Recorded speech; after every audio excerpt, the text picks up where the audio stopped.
Be a survivor, not a statistic. Renegade River in Spring Lake has new and used handguns, hunting guns, sporting goods, and survival gear. Protect your rights and your freedom. Ask about their CPL classes. Renegade River, next to the police station in downtown Spring Lake. The talk of Muskegon. News Talk 1090, WKBZ. Welcome to the Mike Hewitt Show, sponsored in part by Renegade River. And my name is Mike Hewitt, and today my guest is Gene Clem, who is the president of the Voter Information Network Super PAC and one of the original organizers of the Kalamazoo Tea Party rally back in 2009. As I understand it, Gene, you were part of the Southwest Michigan Tea Party umbrella that works with several counties developing tea parties. Is that right? Yes.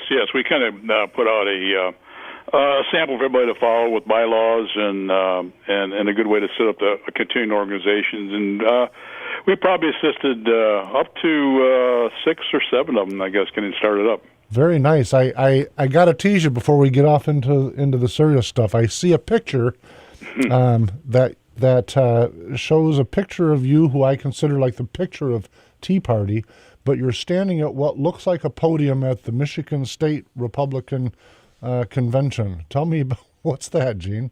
Did you get lost that day? I bill myself as a Republican under protest. I love it. And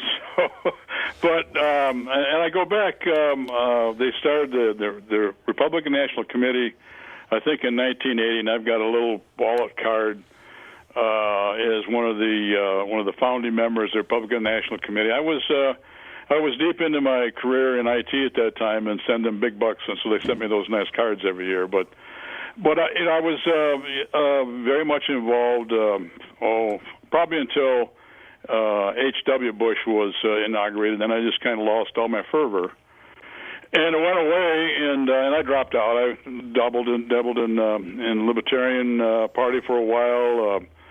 I voted for the guy with the crazy old aunt in the basement, and just kind of straight around for a while, and then with the Tea Party, we had a conversation in 10. Several of us sat around the table and said, "Okay, what do we do? Somebody's going to have to go into the Republican Party and see if we can get our candidates nominated and elected." And we looked at each other, and nobody really wanted to do that. So we wound up, all of us winding up in the Republican Party, and then some friction started. So I suppose that's probably one of the things you want to talk about today. You know, a little bit. Some of that, I got to tell you, irony being what it is, you and I shared a similar path to get to where we're at. Reagan in the first run is what really excited my political interests. When he talked about limited and constitutional government and fiscal responsibility, those things really kind of lit my fire. But then the closer I look after he was gone, I started listening to the debates and both sides. And for me, sometimes it got to where they were so blurry I couldn't tell when the D stopped and the R started. Yeah.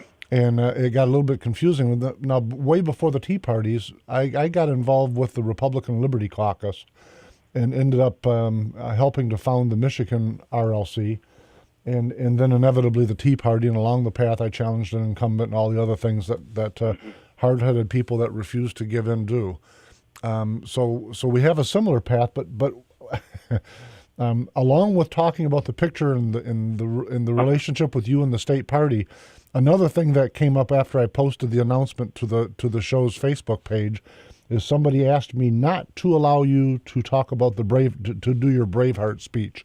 What's the So tell me what the Braveheart speech was about before. Again, I got to get all these things out of the way before we get into serious stuff, Gene. That is very interesting. I've used it maybe a couple of times, but on our initial rally, we thought we'd be lucky to get 200 people on the courthouse steps here in Kalamazoo County, and people just kept coming and overflowed the street outside. The police just finally gave up and blocked it off into the everybody's downtown Kalamazoo.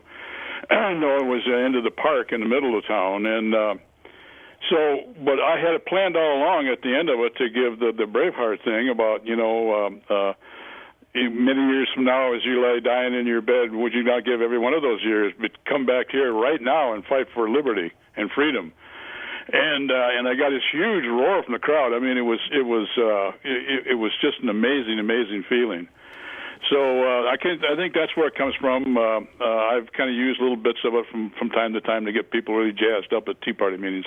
See, now I was picturing you painted face riding up and down in front of a row of warriors screaming with your sword in the hand and we're on, let's go. I didn't have my tri-corner hat on though, so tri-corner hat and sunglasses. It was I've got a few pictures of it. It really looks weird. That's very, very funny. So I as soon as it was brought up on Facebook, I had to write that at the top of my notes. Tell me this, though. Let's dive into some seriousness. Where do you think the relationship is now between the GOP overall and the Tea Party overall? Well, it's an interesting. I guess the easiest thing to say is love-hate relationship, and maybe that is it. But and I've got quite a few friends.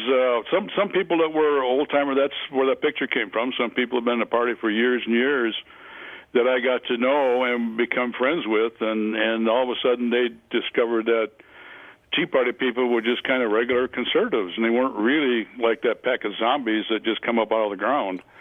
And so we became friends. And since then, we've many of the Tea Party people that I've been talking to over the last 5 years, we more or less kind of agree that what's happening is as the Tea Party is what we would call Tea Party Republicans are moving into the Republican Party, getting elected to positions within the party and so on. What we're finding is that there's a lot of conservatives who they're sort of like, we've been circling the wagons here, and we're glad you guys finally showed up. We need help.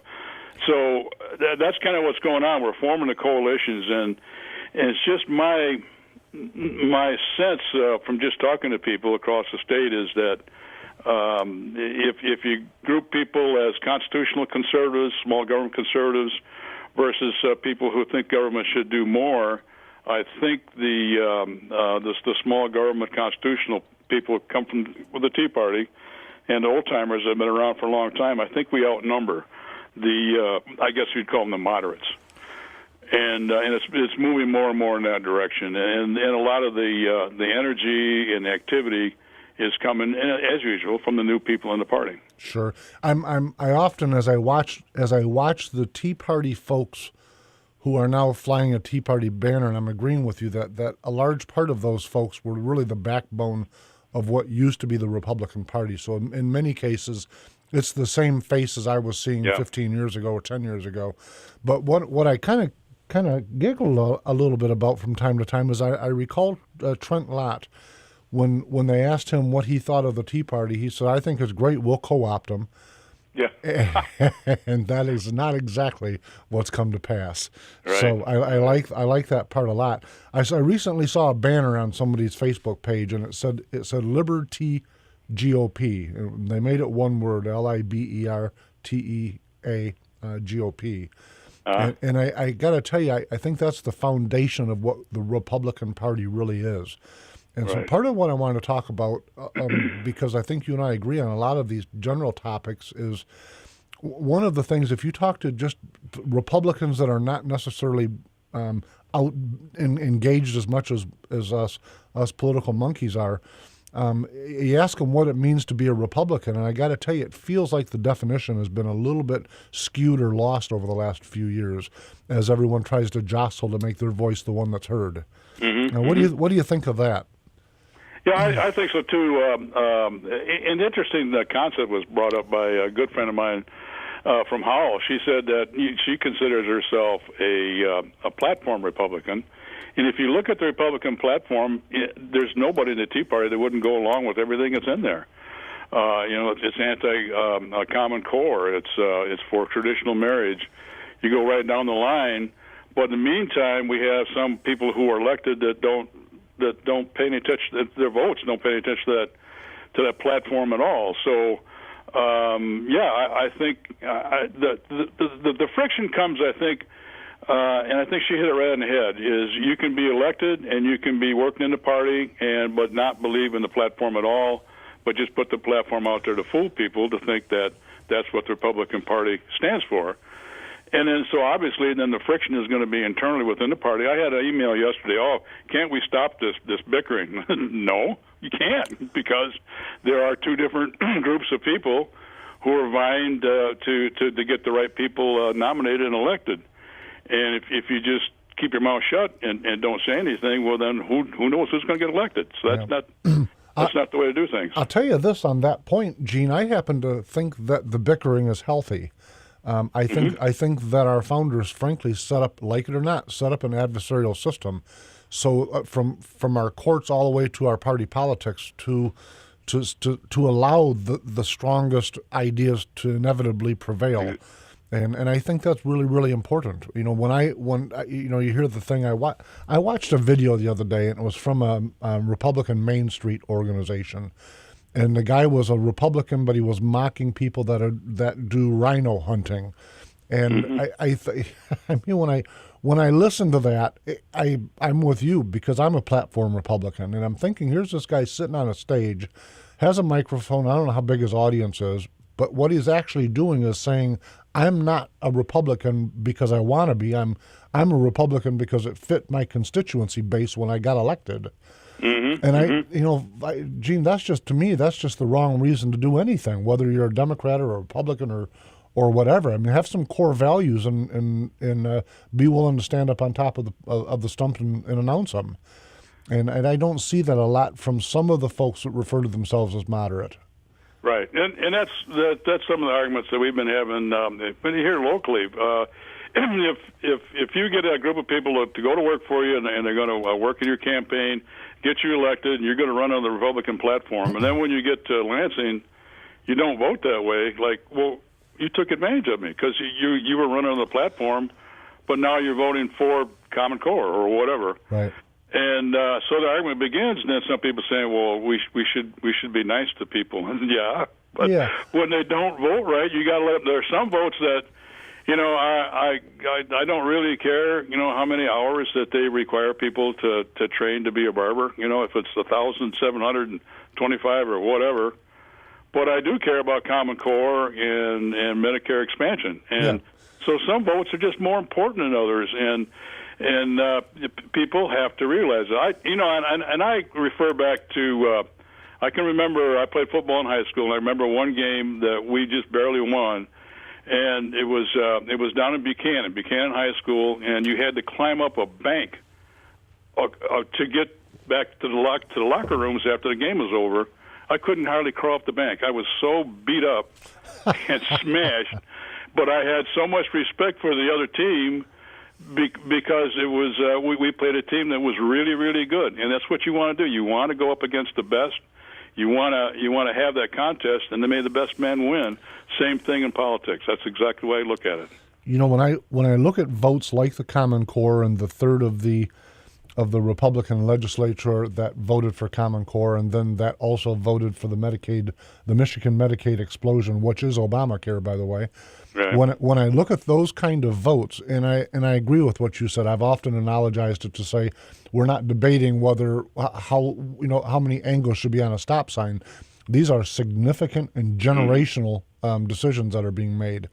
But what really grinds me is I remember being at the Zeeland Library back with the what is called now the Ottawa County Patriots, listening to most of these people that came and told us what they were going to do, and knowing that they were talking to a conservative-based Tea Party group, and of course they absolutely blew smoke.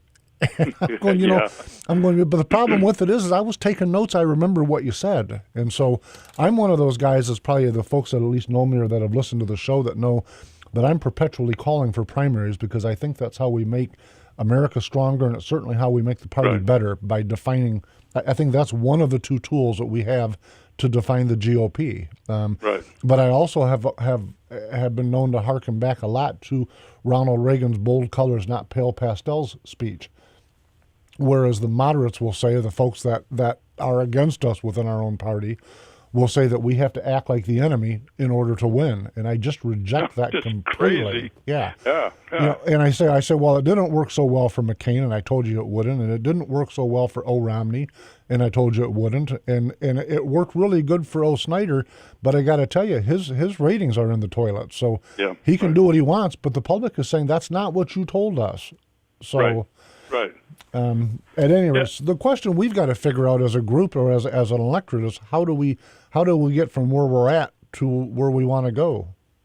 Well, that's a good question, because there's another way of looking at it too, and I've kind of couched it in my mind is there's the bottom-up approach of a political party versus the top-down, and we've had discussions in our exec committee meetings here where when you listen to what was being said, there were two types of people on the committee. One that says that, well, whatever they decide when they get in Lansing or in Washington, that's good. And our side said no, because when we sent them there, we asked them to do this, and then it didn't do that. So then we had another question. Well, what's of the value of having resolutions? Why do we even vote on resolutions? Well, it's to let the party know what the grassroots, the people you depend upon to get you elected, what they want you to do. Exactly. And Chairman Shostak has told me he had those 10 resolutions against Medicaid expansion. Right. And he went into meetings and he was waving them in the meeting. Said, "I got these." Right. And so it is important. It's very important. Bottom up driven. Hey, right. Gene, hold those thoughts because we're going to go to a break, but we will be right back. Okay. Hi, if you ever find yourself arrested, in jail, and got bail, make sure you call me, Tommy D, at Bad Boys Bail Bonds, 866-728-6400. Because if I can't get you out, you ain't getting out. Hey, have you ever thought about becoming a fugitive recovery agent? And you're not certified, don't know where to turn, don't know what to do or what to expect? Log on to National Academy of Bail Enforcement.com and apply today. Classes are forming soon in Michigan. Tell them Tommy D sent you. I've made a discovery. The down-home community our grandparents loved is still here. Seriously, that's what you'll find at Renegade River in downtown Spring Lake. You might be looking for a new or used hunting rifle or something for personal defense. Maybe a DNR sport license or fishing supplies, personal and home defense, hunting, Army, Navy supplies, fishing, survival gear, and even a tools and guy stuff consignment department. You'll be greeted by low prices and quick professional service provided by shopkeeper like Hewitt. If you're not in a hurry, grab a cup of coffee and join in the conversation. Renegade River, firearms, hunting, personal protection and survival gear, going camping, or looking for emergency products. Come take advantage of the prices while meeting up with old friends and making new ones. Renegade River, next to the police station in downtown Spring Lake, or go to the website renegaderiver.com. Welcome back to the Mike Hewitt Show. My name is Mike Hewitt, and we're on today with Gene Clem, who is the president of the Voter Information Network Super PAC. Gene, welcome back. Yo. Hey, a couple things. What I wanted to do before we get into this segment's topic is I want to kind of finish off some thoughts I had on where we were at before. This is a question for you, so I got to set it up properly if I might. But if you were a state legislator, and let me just to give you an example. I'm sitting in a district. Was this 91st district? I think is the number I'm in. Mm-hmm. I'm up here in Norton Shores, Muskegon area. This particular district used to be set with Holly Hughes was a state representative. Now it's a Democrat. Lambert, is that her name? And I tell you that because this district goes back and forth. Really is one of the 7 or 8 that are genuinely, truly on the bubble in terms of whether it's going to be a Democrat or a Republican. It's heavy fought. Whoever wins it's not going to win without some heavy TV. It's one of those few districts. Got to spend a lot of dough here. And so the question becomes for Tea Partiers and for some of the folks that are just purists. When I look at this seat and seats like this, and there aren't that many of them, so I'm not wanting to paint with a wide brush, but I'm asking the question in my head: does someone like Holly Hughes, whatever her conscience is, I don't know her that well. I've known her for years, but I don't know her that well. But if she wins, by the way, she's a candidate again. So if she wins, or in the case of the Democrat that's sitting there now, whoever sits there, do they vote their conscience, or do they vote what they think their constituency wants in total? What do you think is the right recipe for a state legislator? Well, there's certain things that if they campaign on, they should be voting the way they campaign, and if they campaign say, I'm strictly against Obamacare, then they should be voting that way. But obviously, there are things that will come up that no one can foresee, and what we've always guided our reps and try to do with in email conversations is, well, let's follow it through and see what the basic principles are. If it leads to a basic principle of fiscal conservatism, a small government, that's the way we want you to vote.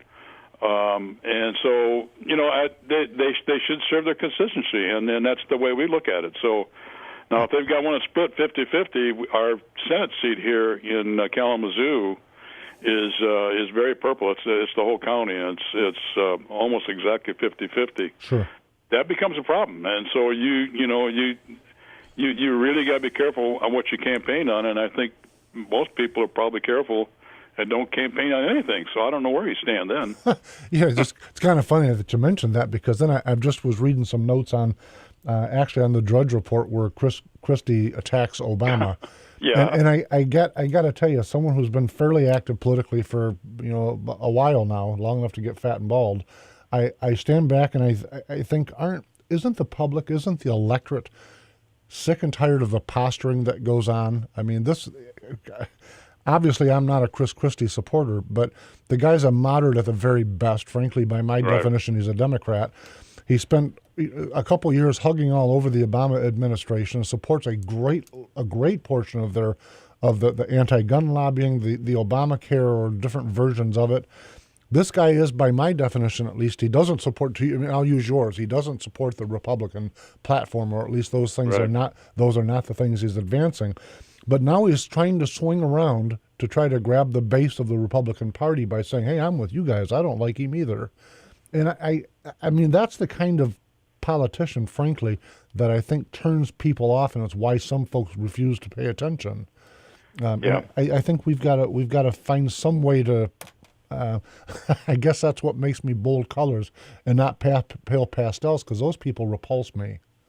Yeah, and they can get away with it because there's a large amount of people who just, to be fair to some of them, don't have the time to really pay attention to the details, and there's other people who just aren't inclined. But you're right, we have to figure out some way to make those things clear, and during the primary season, and I've seen some people have fear about compressing the primary season, giving an advantage to people with big bucks, which is not us conservatives. Right. Yep. You betcha.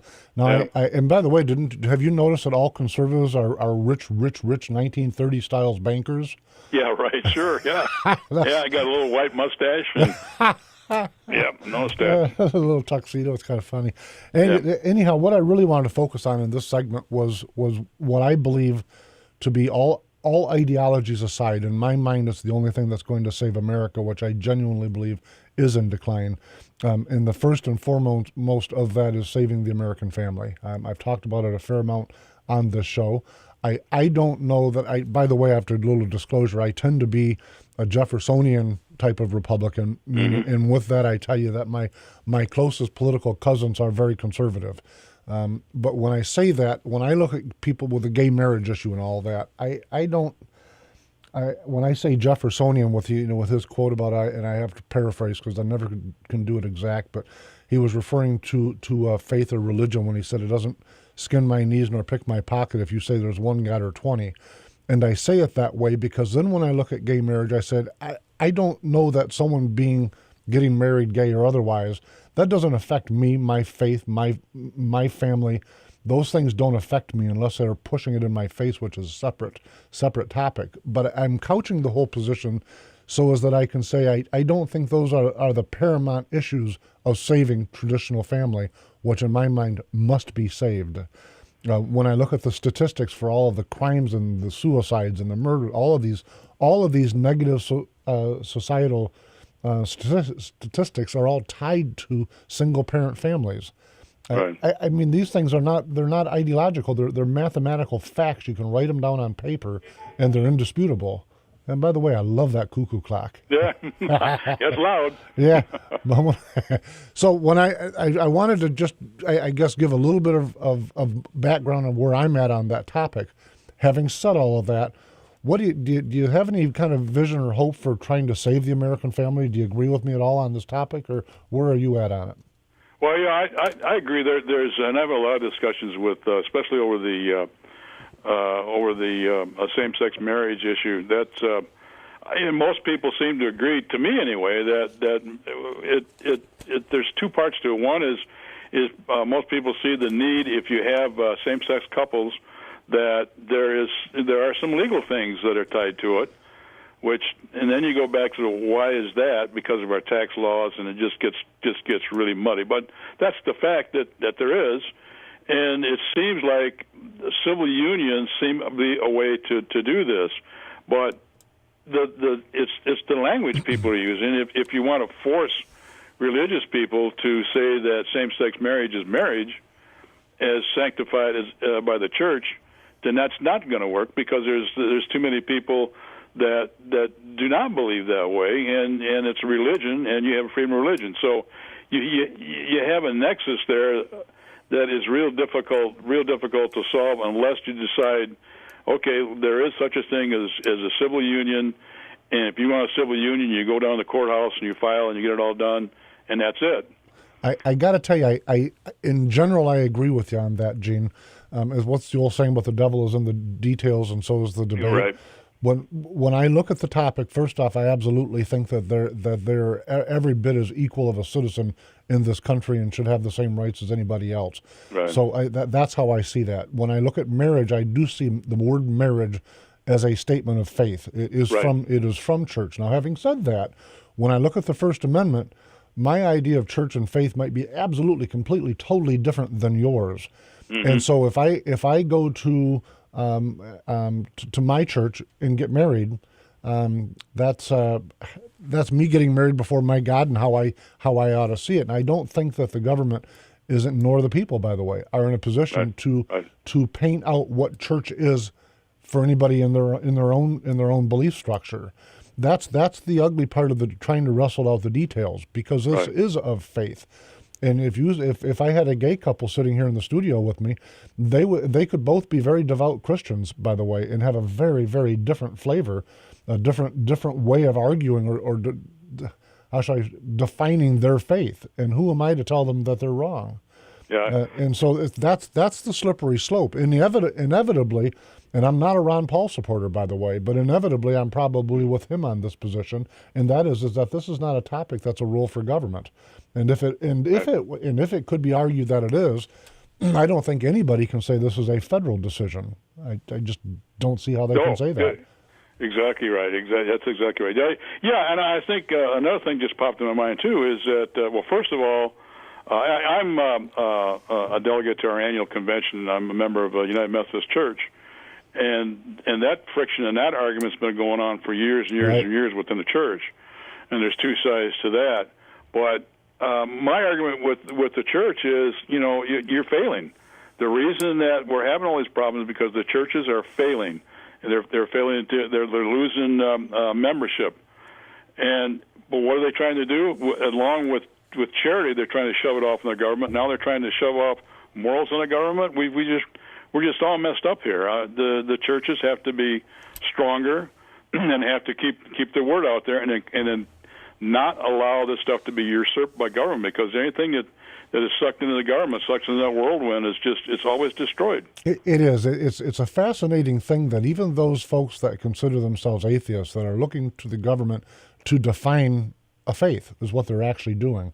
Their atheism is by definition a faith, and so now when we're looking to government, say, would you please define our faith for us? Now, I'm going to tell you now, folks, that's a slippery, ugly slope. It doesn't matter what side of the argument you can think I'm nuts. It doesn't matter. That's a slippery, dangerous slope, and I don't care what your position is. But saving the traditional family, that part of this argument it really represents more than 90% of the debate, and not 10%, 90%, more than that. And when you look at the American family, and by the way, I agree with you. I think churches are failing. I always say his name. We had Father Sirico, I think I'm saying his name correctly, probably about a month ago, and we were talking about the state of faith in America. I think America remains a very faith-driven country. I thoroughly believe that, but I think, like the GOP, faith, the churches have allowed faith to lose its definition, as they've done all of these handstands and backflips trying to figure out how to appeal to pop culture. Though they've lost their way, but part of it is the cause of what I consider to be really, really subtle propaganda. And like I recently put on Facebook, just in case they fooled you, Robin Hood didn't steal from the rich and give to the poor. He retrieved outrageous tax imposed by a tyrannical government on hardworking citizens. Right. But if you go around and do a person on the street interview, ask 100 of them, the vast bulk of them are going to think that he stole from the rich and gave to the poor. Right. It's these kind of class warfare propagandist drives that have helped cause everyone to lose a little bit of focus of what their own foundation is. Right. Yeah, and and another thing, it's very easy to sell to young people because you're taught that we want to be fair. Everything has to be fair, and then when somebody gives you the kind of, well, is it fair that this person has so much money and those people don't have enough? Yeah. Not realizing what it took that person to get so much money, all the hard work and the risk and everything else. Yeah, sure. You know what's kind of ironic about the concept of fair, and by the way, I do not have a martyr complex or any complex at all about the real short story. I'll give you an example. When you talk about fair or entitled, I was born with a heart defect. When I got out of school, I would have loved to have been a police officer or something along that path. That wasn't possible. Now, right. I couldn't stand up and jump up and down like a 12-year-old brat and demand that's not fair. I demand to be. I wasn't qualified. And it was nothing that was going to change that. And it seems that society refuses to recognize that there are some things that no matter what you do, they're just not going to be equitable because that's the way life is. Right. That's true, too. They're like little brats. I don't know how else to say. They're like little brats. And you got to dust off and say, okay, I can't do that, but I can do this. And then you get on your horse and you do it. So, and that's some of the things I think the Republican Party needs to be able to do is to just say, well, I guess that's not fair. No. You have to specify what fairness means and why we want everybody to be Bill Gates, not just one or two people. We want everybody to be that way, and we can't do that if we're trying to redistribute wealth because nobody can make that choice. And I got to tell you, on that exact point, when I was getting out of school and wanting to be a police officer, wanting to do some things that I couldn't do, there were voices in my family that were telling me I could get on disability and I could draw out this great living. Well, now I'm 53, so I get to look back at my life and think, holy moly, what would I have achieved? Where would my 4 daughters, if they'd even been, where would they be if I would have selected that path rather than chasing opportunity? Now, in my life, I've had some great successes, and by the way, some humongous failures, but they were mine, and they were the result of my decision and my chasing opportunity. Nothing against trailer parks, but not sitting in a trailer park somewhere waiting for the eagle to fly again in my 20s and 30s and 40s. What the heck kind of life is that? They would have had me trade. So that's how I see it. Yeah, and I think the GOP is losing a good opportunity there by making sure that they have a voice and a story to tell. They had some in the last convention. They had a few people would show up on stage and rags to riches stories, and those are great. Myself, I left home when I was 17 years old and had I think $1,200 to my name and started to go to college at Michigan State. But everybody did that. That was just common. Nobody had a lot of money. You worked your way through. Washed cars in a car wash in January, which was stupid. But busboy, whatever it took, that's what you did, and you never took a loan out. Yeah, I think I waited till I was 18 when I left, and nowadays I laugh. I probably mention this probably every other show or so, but the kids can stay on mommy and daddy's insurance till they're 26 years old. And I go, wait a minute, we used to have colonels in the Army that were that age, that were leading. Just what a different society we've traded, and I'm not all convinced that's been a very wise trade. Well, it's amazing. There still are kids there. I mean, I've got some real good friends trying to pull them into the Republican Party that are in their mid-20s that work their way through graduate school, CPA. Well-educated, and but they're raising families, and they're very busy people. But these are the people that are examples, and we need to be able to hold them up. I'll tell you one thing that we're getting, and then we'll have to go to break in just a second. But one of the things we're getting out of the advent of a call for liberty within the Republican Party is we're getting a lot of folks that are coming on board the Republican Party because of that word that 10 years ago wouldn't even have dreamed of joining the GOP. So stay with me. We'll be right back after this break, folks. Hi, if you ever find yourself arrested in jail and got bail, make sure you call me, Tommy D, at Bad Boys Bail Bonds, 866-728-6400. Because if I can't get you out, you ain't getting out. Hey, have you ever thought about becoming a fugitive recovery agent? And you're not certified, don't know where to turn, don't know what to do or what to expect? Log on to National Academy of Bail Enforcement.com and apply today. Classes are forming soon in Michigan. Tell them Tommy D sent you. I've made a discovery. The down-home community our grandparents loved is still here. Seriously, that's what you'll find at Renegade River in downtown Spring Lake. You might be looking for a new or used hunting rifle or something for personal defense. Maybe a DNR sport license or fishing supplies, personal and home defense, hunting, Army, Navy supplies, fishing, survival gear, and even a tools and guy stuff consignment department. You'll be greeted by low prices and quick professional service provided by shopkeeper like Hewitt. If you're not in a hurry, grab a cup of coffee and join in the conversation. Renegade River, firearms, hunting, personal protection and survival gear, going camping, or looking for emergency products. Come take advantage of the prices while meeting up with old friends and making new ones. Renegade River, next to the police station in downtown Spring Lake, or go to the website renegaderiver.com.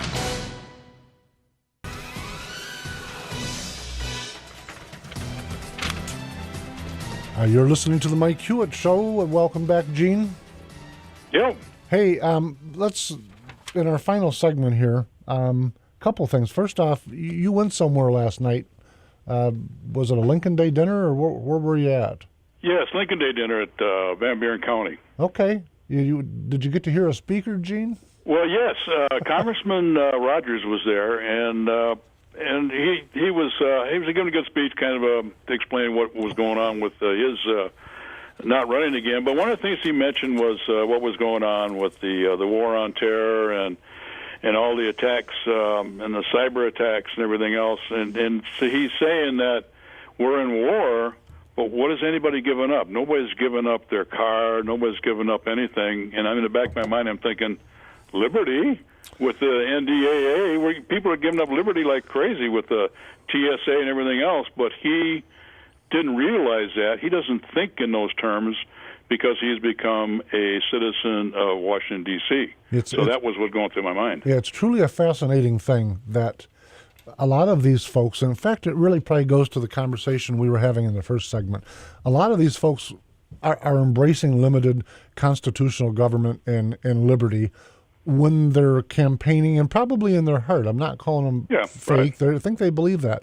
But when they get to D.C. and to a lesser degree, but when they get to Lansing, the House caucus, the majority party caucus, whichever, will grab a hold of them, take them in a back room, educate the heck out of them. So you didn't know this, and this, and this, and they'll show them all of these marvelous facts that are designed to vanilla them out. Get them to agree with so that they can move legislation. But what they're doing is they're trading away principle, and they're really trading away reality. When I look back at my life, I'm 53 now, and just in the last 20 years, I look at how much we've traded away in terms of really basic stuff. A trip to the airport, kissing your daughter, you're hugging your son or your wife goodbye at the airport. Instead, we've traded that away for being fondled. And they've not saved us from any attacks. And I mentioned off the air, whenever I look at the TSA, I'm reminded of Nazi Germany on a train, right out of the old black and white movies. Your papers, please. Yeah. And I'm thinking, that's America, honest, and we think we're winning what? Right. Gene, it makes no sense to me that these folks go there to Lansing, or specifically D.C., and have the caucus tell them we're at war. But, for them, I think war means something different. For them, war means funding, and it means campaign contributions. It doesn't mean liberty and saving America. They just see something very, very different once they've been there for a little while. And by the way, I'm one of the few folks on our side that are not in favor of term limits. I understand I'm one of the Lone Rangers on this side of the fence with that position, but to me, it's such a cop-out. I think as a citizen voter, I think term limits are another way of saying, stop me before I vote again. Yep. But I call on the American people to get up off the couch and pay attention, so that you can understand that Rogers thinks that we're at war and that's why we've traded away liberty. These things are wrong-headed thinking, and we've got to stop them. That's how I see it. Exactly. So, now I'll have people, moderates, friends of mine, that, Mike, you're off the tracks with that. You're thinking radically. So no, I'm not. I remember being at the airport in Minneapolis, St. Paul, and I stepped outside. I used to smoke. By the way, tomorrow was my 4th year anniversary for not smoking. All right. But I remember coming back and forth, going to different places out west on business, and I on a layover. I step outside. Now, the security people can physically see me in the area that they had set up for smoking. So they, go right through that door. They watch me while I'm having a cigarette, and of course they have to fondle me and completely go through all of my IDs. And they saw me the whole time. And I'm thinking, what a deviation from common sense we've become. Yeah, right. And folks think we're winning, and we're not winning nothing. But tell me on a different note, speaking of Rogers and folks that have been set in cement for too long, where's your thinking at on the topic of primarying Republican incumbents?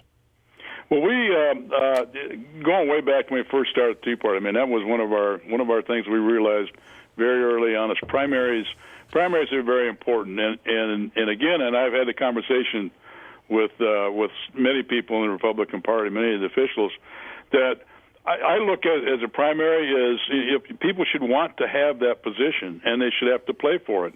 When I was in high school, there were people beating on me all week long, trying to knock me off the first team, so I wouldn't be a starter. They get my position.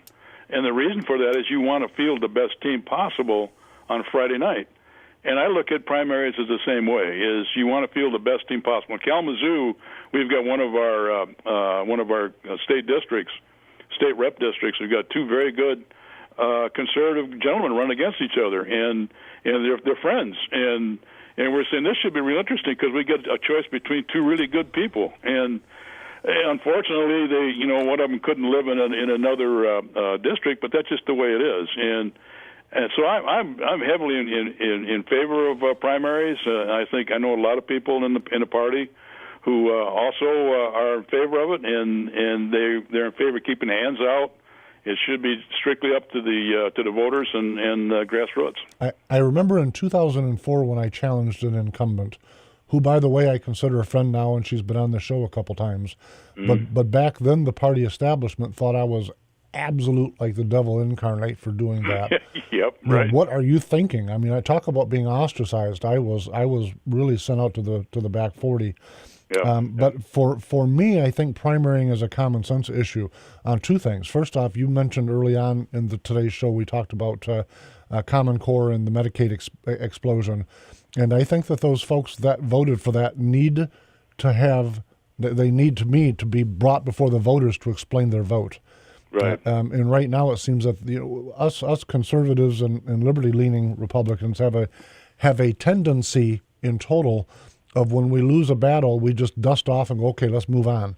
We'll move on to something else. Whereas the progressives and the socialists on the other side of this debate, those folks never stop. They're like the ever-ready bunny that just keep going and going and going. And when they win, winning is never good enough. When they win, they want more. And right. I'm not, by the way, I'm not berating them. I'm impressed by their energy Exactly. and their stick-to-itiveness and their principle. I don't agree with them, but I would much rather them than the people that remain silent or the people that just dust off and say, okay, we lost, let's move on with it. Right. So it's maybe a backhanded compliment, but to me, that's where primaries are at. I also believe and have been applauding those folks that have been giving the state Republican Party and county parties a challenge by bringing in new voices. I think that's critical for the long-term success of the Republican Party and also the state of Michigan and America. But those topics aside, let's take a few minutes. Tell us a little bit about the voter information network, that the super PAC that you're the president of.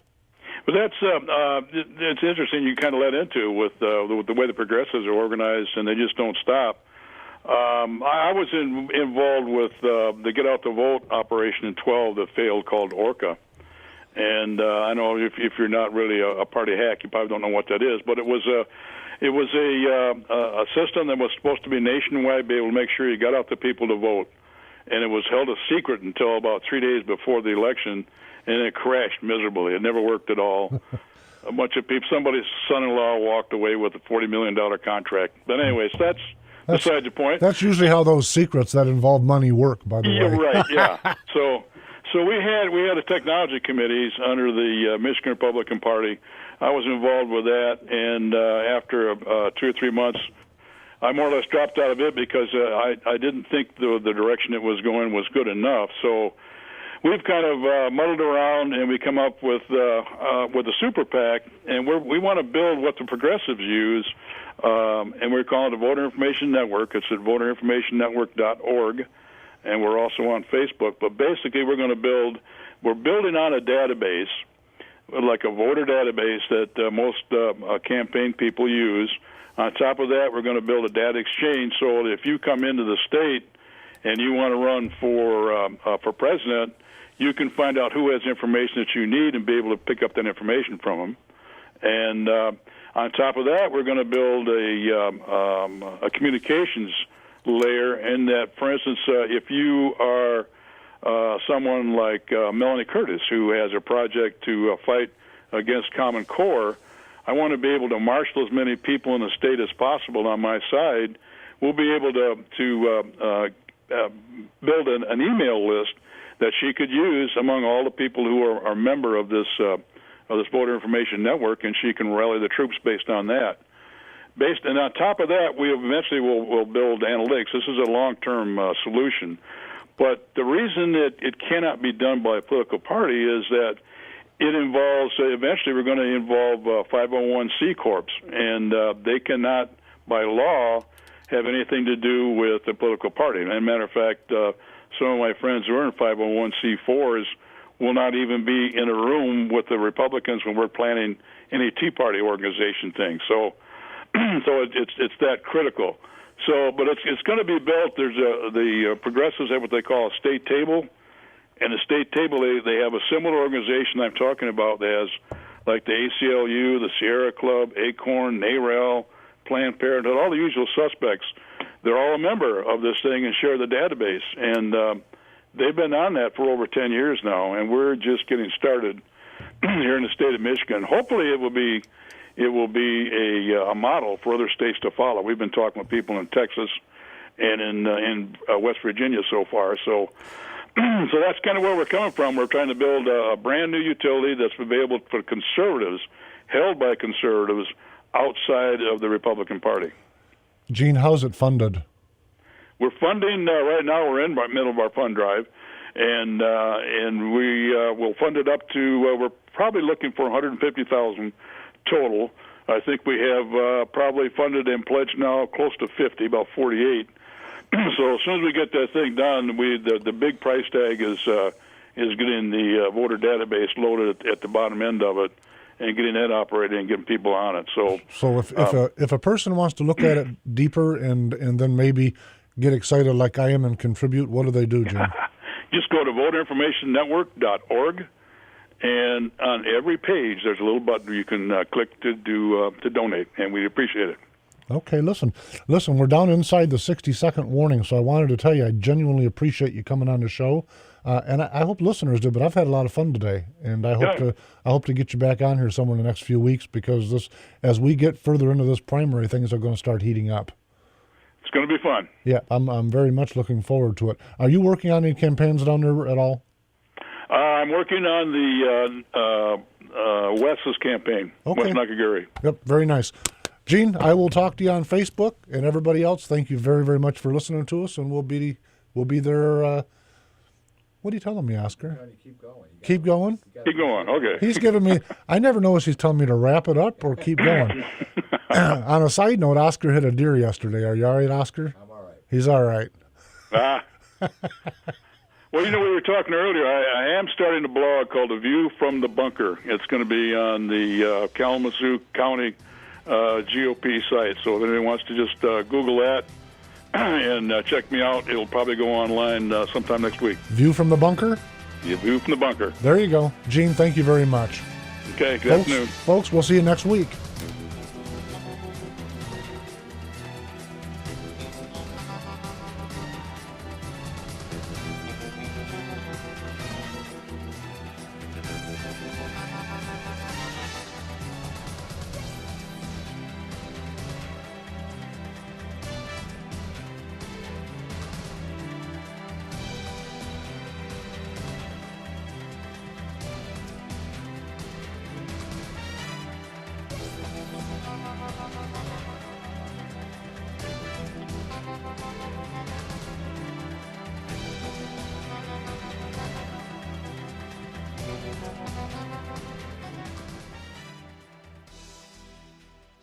Renegade River in Spring Lake wants to buy your used handguns and hunting guns. Renegade River, your hunting, camping, and survival store. Stop in and check out their new and